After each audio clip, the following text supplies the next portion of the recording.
Welcome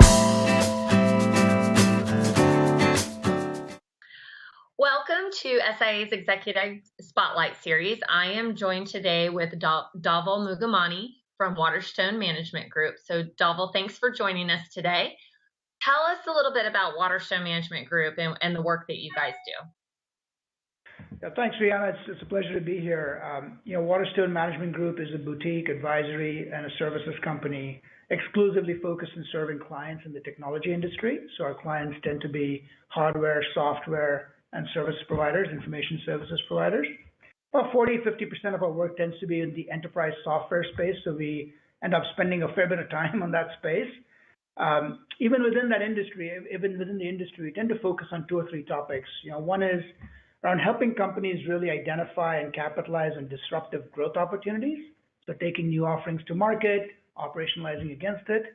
Number two is, and this has been something that's been kind of part of our business for the last 2 years or so, is helping companies really transition to becoming as a service providers. So really changing their operating model, their selling model, their pricing model to really become, quote unquote, cloud companies. And the third one, which has been a big focus for us as the transition has been made to the cloud, is really delivering the right customer experience. So working with companies to redesign their customer experience models. So again, lots of changes going on in the industry at large, and we're excited to be in the midst of it. That's great. Now, you talk about, helping companies as they change to a SaaS or cloud model and the customer experience that goes along with this. And there's all this talk today about customer success and how, especially with a SaaS and subscription business, you need to focus on customer success first and foremost. Why is that so important specifically, to SaaS businesses?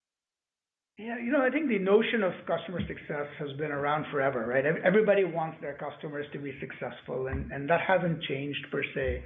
I think what has changed, though, is if you think about the historical balance of power between a software provider, in this case, and a company and their customers, the balance was slightly shifted or tilted towards the software provider.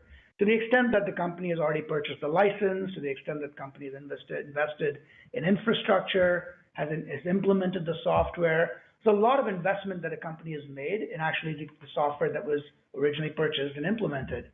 And so consequently, the propensity to shift or to switch was lower. So while customer success was important, I think the economic implications of delivering that customer success probably wasn't as critically important. Now that changes, right? That changes in two ways, right? For traditional software companies that are now increasingly moving to selling software as a subscription, and you see that growing year on year significantly. The notion of making sure that the customer is happy so that the net retention rates, the net renewal rates are high becomes critical, right? So that whole aspect of the business model has changed, which is creating an economic imperative for customer success. On the flip side, if you look at companies that are born in the cloud, the SaaS companies, over the last few years, they've also matured. They're more and more, they're going after the enterprise space as well. And consequently, I think they've realized that in order to really be successful and to displace some of the incumbents in that space, they have to also deliver customer success. So I think it's a confluence of those two trends that have really created this, I guess, visibility and this importance on customer success recently.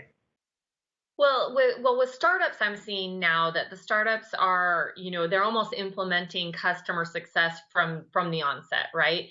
But what about those companies that are now, trying to implement a customer success organization or even just overall culture into their company? What advice would you give them?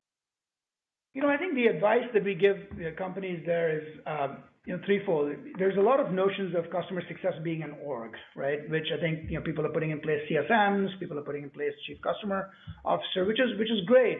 But essentially, in our minds, or at least in my mind, customer success really starts and ends with ensuring you're delivering the right customer experience to your customers, right? So that starts with, first off, understanding what experience you want to deliver. So being very thoughtful about understanding the experience you want your customers to have across the entire life cycle, from when you're selling to that customer all the way to when you're engaging with that customer on an ongoing basis to when you're actually renewing with that customer. So being thoughtful in designing what we call the customer journey, and doing that differently for different segments, because each customer segment will likely need a different experience. And so thoughtfully designing that journey, but that's not enough, right? It's not only designing the journey, but then it's being able to take all the operational changes required or make the operational changes that are required to execute that journey or help deliver that journey to that customer.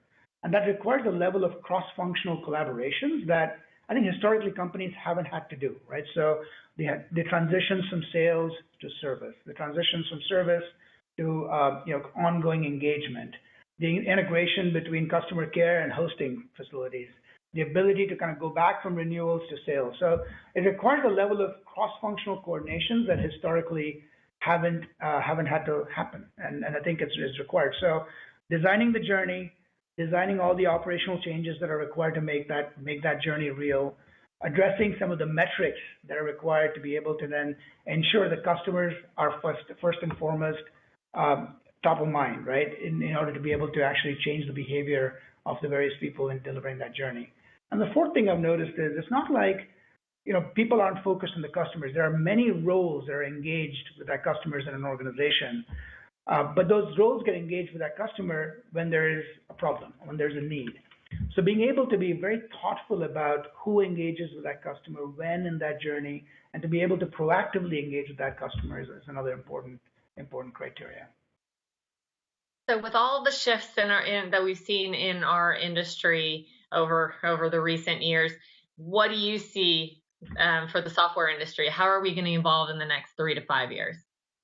I wish we had a crystal ball, but that said, I don't, unfortunately. But that said, I think there's probably 3 or 4 things that you'll see continue to happen in the industry, right? So one is, I think this move to subscription isn't going away. So that's going to continue to happen over time, and what that's going to result in is kind of a change in the economic structure of the industry, right? Not to say I think the software companies will continue to be very profitable.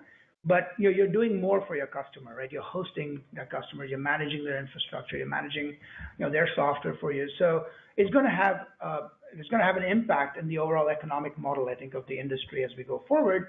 And I think as software providers kind of recognize that shift, they'll need to understand the different levers that's going to drive the economics of that business and actually manage against that. Things like net retention rates, things like customer value, long-term customer value become more important criteria for them to start to measure over time. Number 2, I think, is the notion of customer success. Again, it won't go away as you continue to move down the path of being a subscription-centric company. Customer success is going to be important. I think more importantly, the discussion is going to shift towards the value delivery as against pure customer success. It's what's the value you deliver to that customer, and actually measuring that value in tangible customer terms and doing that systematically at scale within the product is something I think you're seeing companies starting to do, and I think more and more that'll be part of the norm. The third thing I think is an interesting question that at least I have is, where's the line between pure play software providers versus companies that are truly enabled by software, right? So companies like Uber or Airbnb, are they software companies, or actually are they hospitality or transportation companies?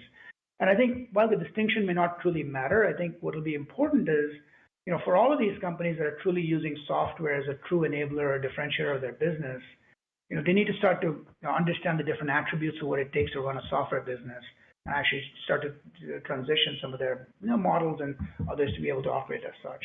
So again, I think it's an interesting time, but there's going to be continued changes in this industry for a while, is what I believe. Well, Dhaval, thank you so much for joining us today. For more information on SIIA or Waterstone Management Group, please visit our websites. Thank you very much.